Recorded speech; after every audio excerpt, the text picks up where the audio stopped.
Alin ba ang kalooban ng Diyos? Hinahanap ng Diyos na gawin ng tao, mga tao maglilingkod sa Kanya. Balikan po natin ang nakatala sa aklat po ng mga awit. Dito po sa 100, mga talatang 3 hanggang 4 naman, ganito po ang itinuturo ng Biblia sa atin. Pakinggan po nating mabuti. Alamin ninyo na ang Panginoon ay siyang Diyos. Siya ang lumalang sa atin at tayo'y Kanya. Tayo'y Kanyang bayan at mga tupa ng Kanyang pastulan.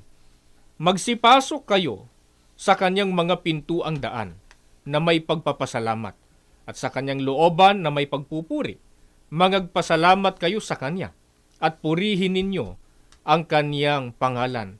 Ang kalooban po ng Diyos sa lahat ng mga gustong maglingkod po sa Kanya para magkaroon po ng kabuluhan. Ang sabi ng Biblia, magsipasok kayo sa Kanyang mga pintuang daan. Ang pinag-uusapan dyan paglilingkod ng tao sa Diyos Opo. Meron munang dapat gawin, papasok sa pintuang daan. Sa panahong Kristiyano ba, kapatid na Clouds, sino ang pintuang daan na dapat daanan, dapat pasukan ng tao?